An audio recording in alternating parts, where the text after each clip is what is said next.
We're going to examine some of the federal-state relations in relationship to the COVID-19 outbreak, and both the stimulus plans that have been passed by the federal government, as well as some of the activities that have taken place between governors and mayors and the president in relationship to quarantining and self-isolating. So this has been a somewhat contentious process, as we well know from watching the news. So we're going to examine just a couple of the aspects of it. There's a ton of things that federalism enters into this equation. We'll just take a look at a brief overview of this. So if you're taking a look at the overall $2.2 trillion worth of economic stimulus that was passed by Congress and the president, that was called the CARES Act. And they always come up with some neat little acronym. So it's the Coronavirus Aid, Relief, and Economic Security Act. And that was upwards of $2.2 trillion. What you see here are some of the primary ingredients in that package. Obviously enormous. It's the biggest stimulus program in the history of the United States. And the big things that go in here really are for individuals, two basic things. One is that individuals will get cash payments directly mailed to them or into their bank accounts to the tune of about $1,200 per individual and $500 per dependent child up to the age of 17. The second thing is, and we'll talk a little bit more about this in a couple of minutes, an increased amount of unemployment payments that help people that are newly unemployed. Large corporations are going to get breaks, particularly those that have been hurt as a consequence of the total shutdown, pretty much of the economy so far. Things in there such as, airplanes, airplane companies, and various other things. Small businesses are also getting what's called the Paycheck Protection Program, which essentially is giving money to small businesses to keep paying their employees rather than laying them off. And that's $377 billion. And we've seen that in a matter of weeks that money has already all been spent. And right now, Congress is taking a look at another $250 or so billion in aid to small businesses to keep people employed.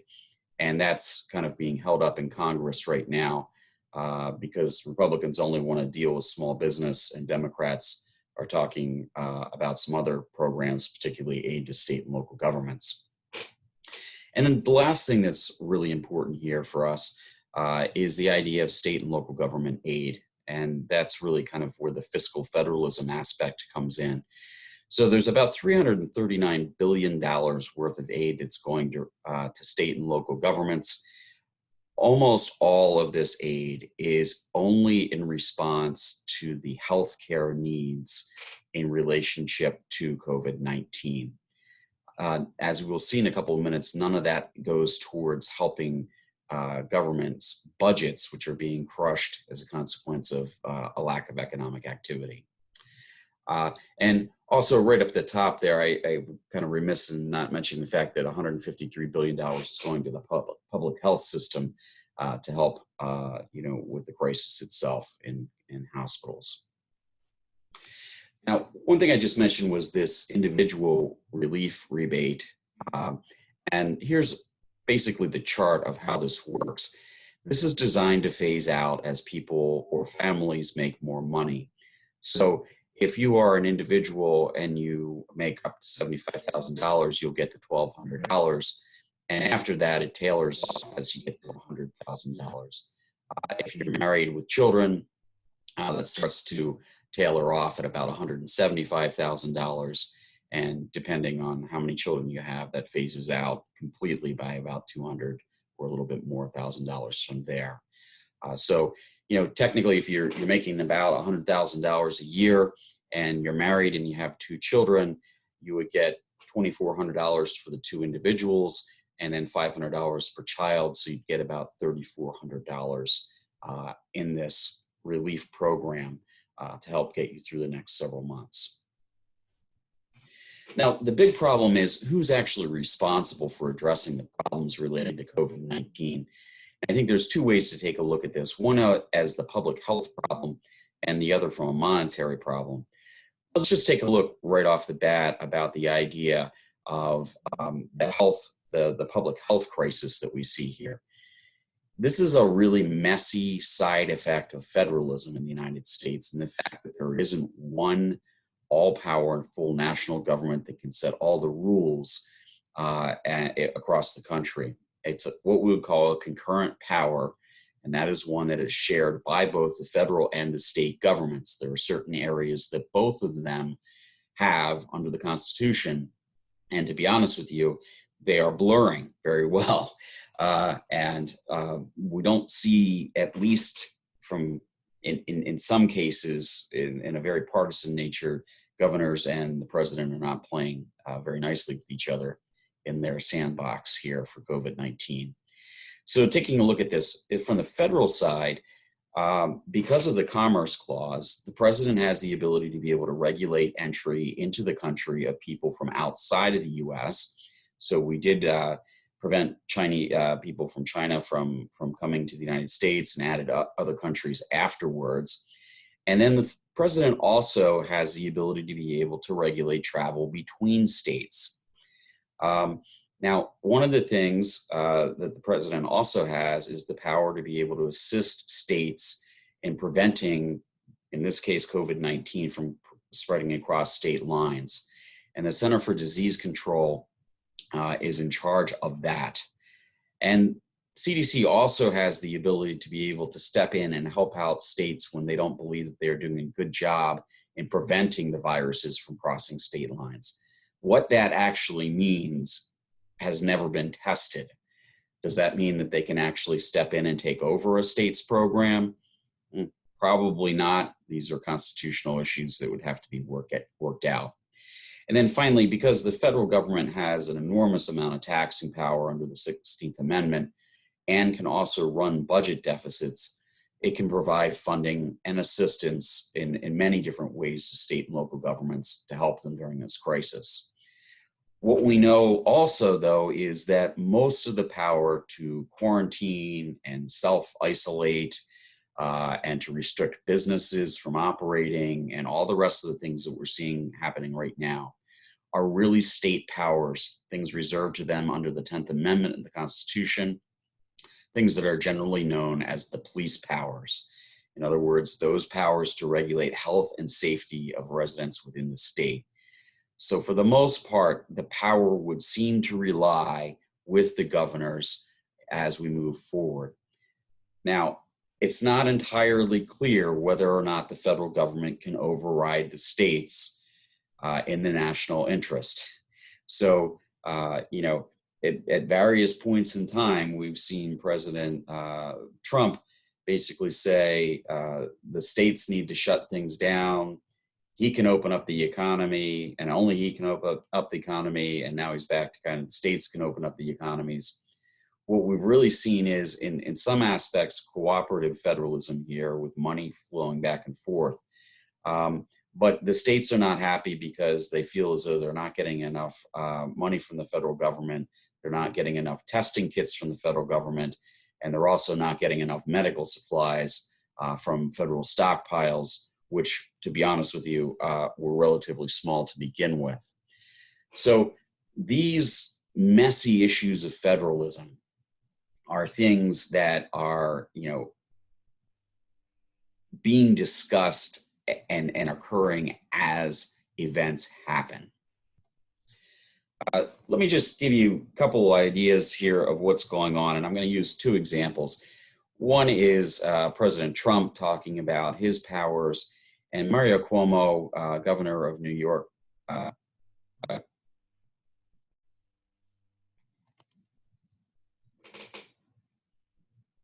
Andrew Cuomo. Sorry, his dad was governor for 3 terms before him, and he's a 3-term governor as well in New York.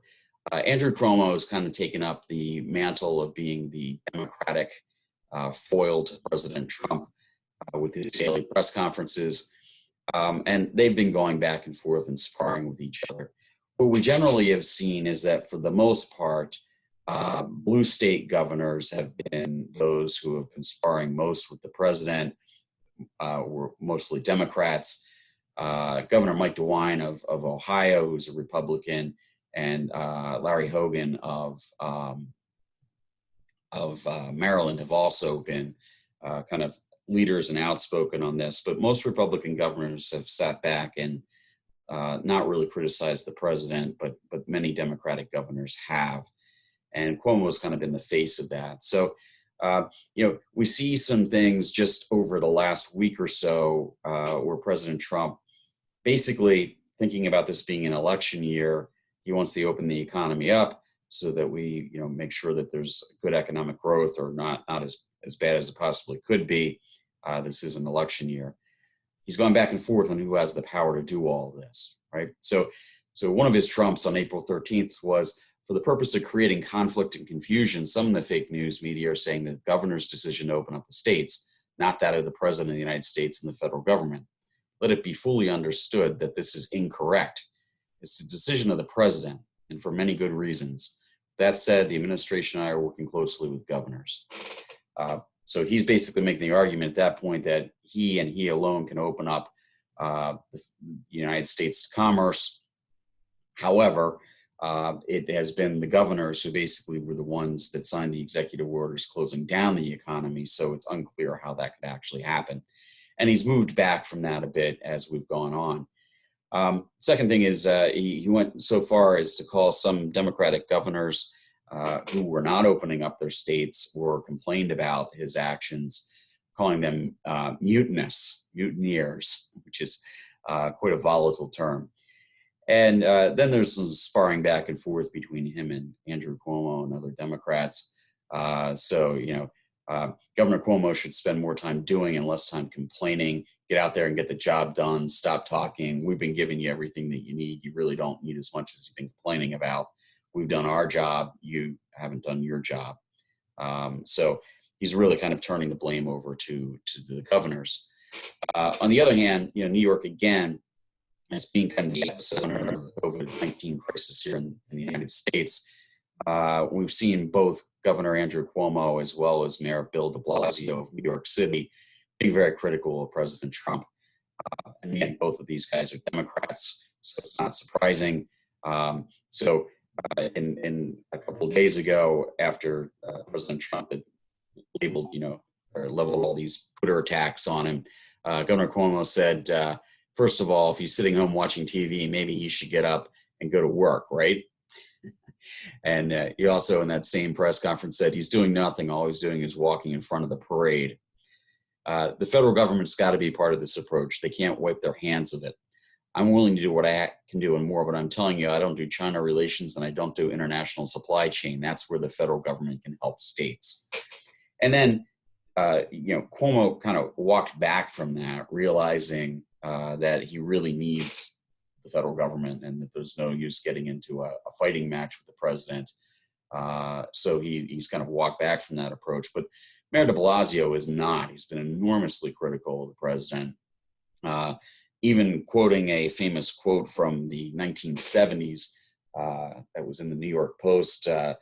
President Ford to New York dropped dead. And he's asked whether or not, President Trump is saying drop dead to New York City because they won't give them any aid. And here's a quote from de Blasio just from a day ago.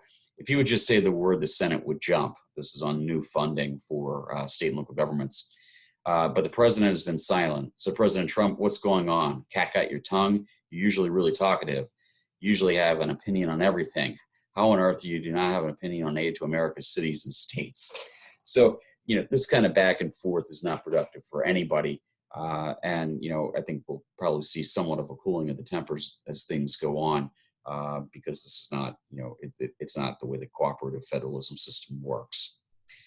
Now, one of the things we mentioned earlier on was the idea of pandemic unemployment insurance.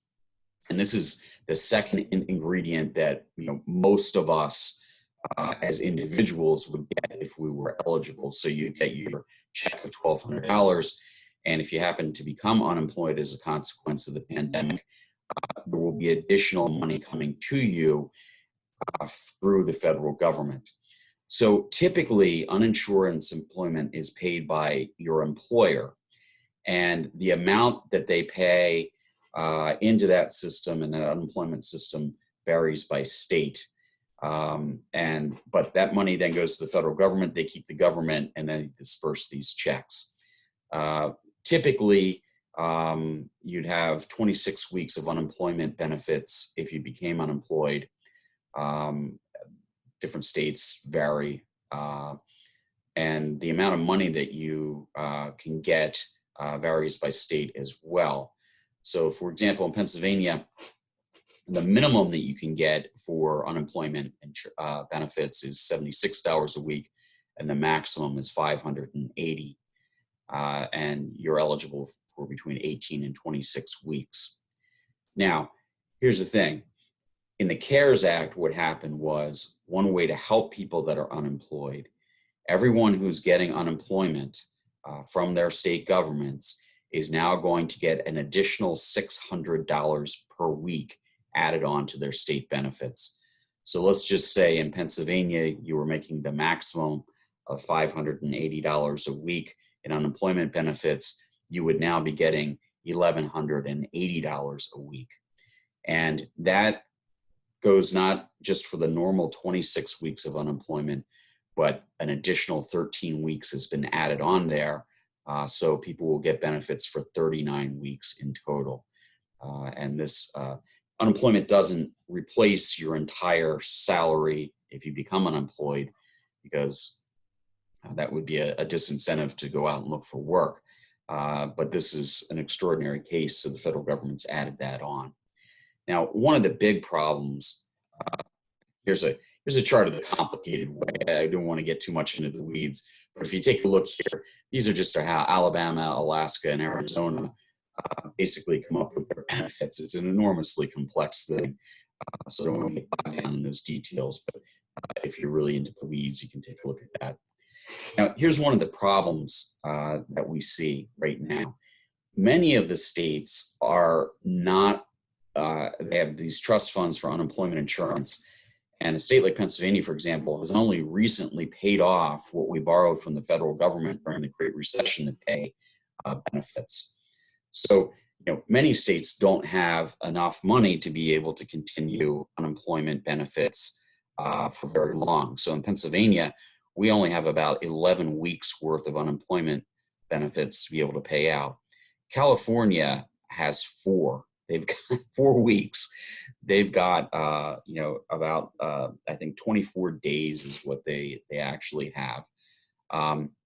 So what you'll see is that different states have different capacities. Once they run out of that money, they can borrow money from the federal government to pay unemployment insurance, but they have to pay that back over time.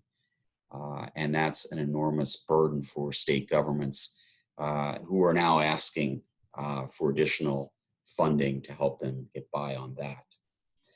Now, here's one of the really big things, and this is the state tax collections, but in many respects, this also applies to local governments. If you take a look at the state tax collections during recessions, we always see that these tax collections go down during recessions, primarily because A, people become unemployed, so they can't pay income taxes if your state has an income tax. But B, corporate taxes also go down, as well as things like sales taxes and other what we call sin taxes or other user fees. So here's the estimates on the right of what this is going to look like for budget shortfalls for states as we go forward. And COVID-19 really is going to, in many respects, probably dwarf what we've seen even with the Great Recession. So what's going to happen is it won't hit state budgets so badly this year because most state budgets start on July 1st of the year. So about, looking from July 1st until June 30th of next year, states overall should probably have an estimated $290 billion budget deficits. And the problem is that money has to be made up somehow because states have to have balanced budgets. So you either have to raise taxes or cut services. And that's going to be very, very difficult for states to be able to do during this period of time. We've already seen in Pennsylvania, Governor Wolf has laid off a number of state employees, and there probably are more cuts coming. As of right now, local governments do not seem to be laying off people, but over the long term probably will. Now, why is this the case? What happens that makes the budget go down so much? Well, think about so much of what's going on right now, and think about what you're buying. Uh, Most of the time right now, because our retail stores are shut and most businesses are shut, except for essential things like buying food, what we're seeing is that you know, tax revenue is not coming in because people aren't purchasing goods, and that really drives things down. A second big source of revenue, oftentimes depending on what states you're in, are things that are related to travel and entertainment. So hotel taxes, concert taxes, lotteries, casinos, all of these things that are cash cows for states are going down. Traffic is going down. So the Pennsylvania Turnpike will probably be running deficits as well. So everything is pretty much affected by all this. Now, just a couple days ago, the National Governors Association, which is a bipartisan group led by Larry Hogan, who's the Republican governor of Maryland, and it's very difficult to get these people together on the same page. But what we saw is that that the governors have actually come out and said, look, you've given us a lot of money to deal with COVID-19 as a health emergency. We need money from the federal government just to get us by because of our lack of taxing power, because the government's been, the economy has been shut down.